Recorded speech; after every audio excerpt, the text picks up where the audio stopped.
Hello everyone and welcome to this week's edition of Coach's Corner, a weekly interview with War Eagle head coach Todd Mangum. Coach's Corner is brought to you each week by Whole Fix Furniture, McDonald's, and Alpha Insurance.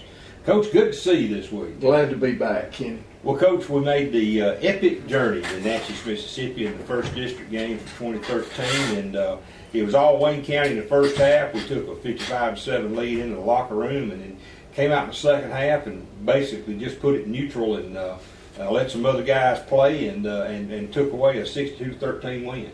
Yeah, I mean, Kenny, it was I was proud for our players and our coaches being able to open up region play, division play with a win. We expect to win, but now by the margin of victory right there, that kind of surprised us. But that shows right there when you're mentally ready to play the game. You don't commit a lot of penalties, unnecessary penalties, and you don't turn the ball over. Good things can happen. Well, Coach, the offense hit the ground running. We put up 21 points in the first quarter and then 34 in the second. And actually, one of those scores was a blocked punt we recovered in the end zone. We'll still count that as offense. And DJ Sims had a great night. He had 3 rushing touchdowns and about one of his best nights so far this year. Yeah, it was. I was proud that our offense was able to come out there and get going, and glad to see DJ being able to have 3 rushing touchdowns in a game, and for our offense to put up some yards that they did. And really, in the second half there, our young guys being able to come in and run the football, and we threw the ball also in the second half because that's just what we do. But we were able to come out and run the football and sustain drives and run some time off the clock. Well, Coach, the defense had an outstanding game. They just best way I know to describe it, they just tied the Bulldogs to a tree and then left them there with no water. It was not at all the Natchez offensive team that we'd seen on film. No, and I credit that to our guys going out and being ready to play and executing defensively. Also, I think the one play, you can always look back at plays in a game that kind of flips the game and everything. And I thought when we blocked the punt and went up 14-0, I thought that was a big turning point. And then, defensively, we just was able to get a pass rush, put some pressure on a good quarterback, and do a good job defensively. Create some turnovers and just go out and play good. We still, didn't play a perfect game, but we played a good game. Well, Coach, let's shift gears just a little bit here in the first segment. Talk about road games. You guys do things a little differently on the road, and I know here you have a pregame meal and a postgame meal, but what do you do on the road? Well, one thing a little bit different because of the length of the trip, we had to stop on the road and eat, so that adjusts your time when you have to leave and go, and then you have to allow time to stop and eat, and so it kind of gets you a little bit out of a routine of the, usually we just, have our pregame here, load the bus and go, but because of the length of travel over to Natchez, kind of changed things a little bit, and then, we always, because of a long road trip, we feed our players after the game and everything. We was able to do that at the stadium, but when you have these long road games, it does kind of throw you out a little bit. Anything over about 2 hours, we have to do something on the road and take care of it there. But kind of changes things up, and the road trip the week before to Gulfport kind of helped us get ready. It was an hour longer to Natchez, but it still was a long bus ride, and just it changes things up when you have to travel. Well, Coach, it's good to be 1-0 in the district. What about those other district games Friday night? There were some big division games Friday night. West Jones over Pearl River Central, won over Pearl River Central. Laurel over Brookhaven. We really felt like the top 6 teams in our region played each other on Friday night, and with us and West and Laurel coming out on top. Now there's 3 good teams there in the division that now have a loss. It kind of things will begin to shake up week to week now. But after week 1, we're glad to be 1-0. Coach, we appreciate your comments. Folks, we'll be back in a moment after hearing from fine sponsors who bring you Coach's Corner.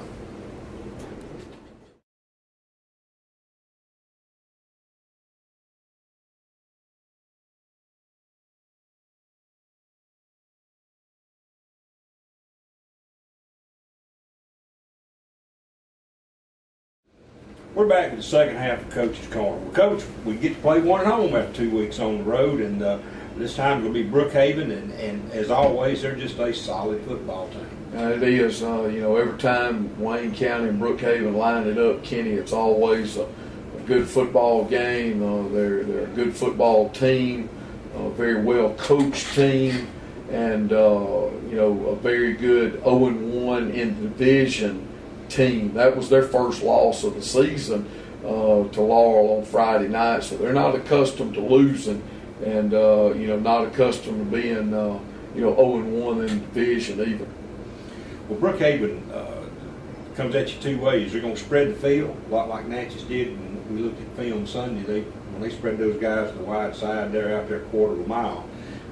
And then they'll line up in the eye and just run the ball straight at you. And they're very good with their inside traps and their dives. They're so quick. Yeah, they are. They do a really good job of just running the ball downhill, and that's where they've had their success. And against Laurel, they had success with that. But when they got behind the chains and behind on the scoreboard, they had to go back and spread it out. And so they're an offense that you kind of got to prepare for. Two offense, you got to prepare for a spread offense, and you got to prepare for an offense that's going to line up and run the ball right at you. Coach, the Brookhaven defense, they've always had a history of swarming, going to the football. A lot of folks there on the football, a lot of hats on the ball, and then when they get there, they hit hard.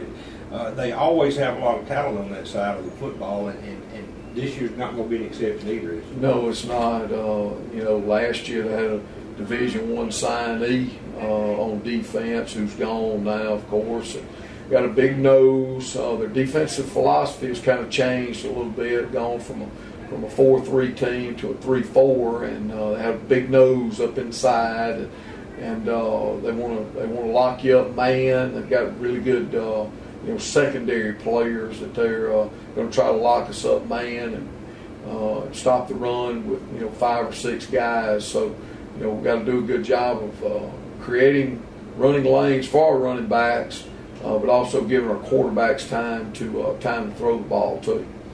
Well, Coach, Brookhaven's got a long tradition of tough teams, and man, we've had some real battles with them and over the years, and most of those battles seem to have been over there, and I like to call it not in a derogatory way really, but in that black hole over there by the cemetery, that place seems to suck the life out of you when you get to their home field. So it's good to at least have them here this time in district play. Yeah, it is. It's glad to be able to play at home after 2 weeks on the road, and I think our players will be excited about that.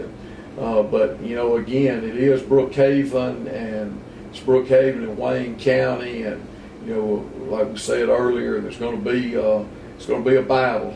It's 2 quality football teams. It's going to get together on Friday night and play. Coach, there's the old cliche about the 3 phases of the game where you have offense and defense and the kicking game. And kicking game, of course, is always important, is that third leg of being successful. But with a team like Brookhaven, your kicking game really, it comes to light because you have to play a field position game with them. You have to keep them in bad field position. Yeah, we've got to do a good job there. We've got to do a good job in our kick and our punt coverage. We can't give them free yardage there, and they do a good job in the return game also. We've got some dangerous guys back there, 10, 2, 1. Those are some guys that can take it to the house on a kickoff return or on a punt return. So we've got to do a really good job in our coverage game there, and we've got to be able to flip the field when they do punt. We've got to be able to gain some yards there, and also in the kickoff return part of the game, we've got to be able to steal some yards there in the kicking game. Coach, Marshall and I set up on the visitor side up in the stands, we had a good crowd looking around. I mean, considering the time involved in the trip and the distance, so we had some fans that made a really good effort to be there for that football game. And this is going to be a great game. It's our homecoming week. We hadn't mentioned that yet, but it is homecoming and a lot of things going on, and it should be just a great atmosphere here. It should be, and we really appreciate our players and our coaches, those fans that I mean, our fans had to make a sacrifice to put everything down to go to Natchez on a Friday, because they had to leave to be there by kickoff. They had to leave, by about 4 o'clock. So really proud to see our fans there.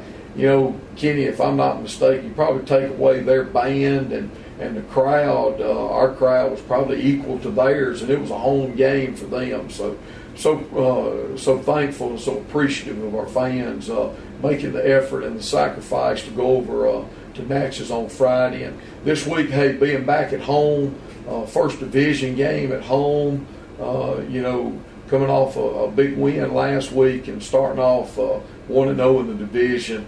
And yes, it is homecoming, but we wouldn't have homecoming if it wasn't for a football game. And football game is our focal point on Friday night, and we just want all of our fans to be there and be loud and be proud, and let's show those people from Brookhaven what a home crowd's really like.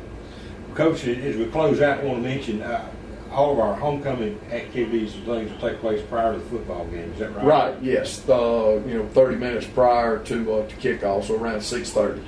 All right. So, folks, make your plans according this week, and want to encourage all of you to come out. We're going to need a big crowd, and as Coach Mangum says, be loud and be proud that you're a Warrior.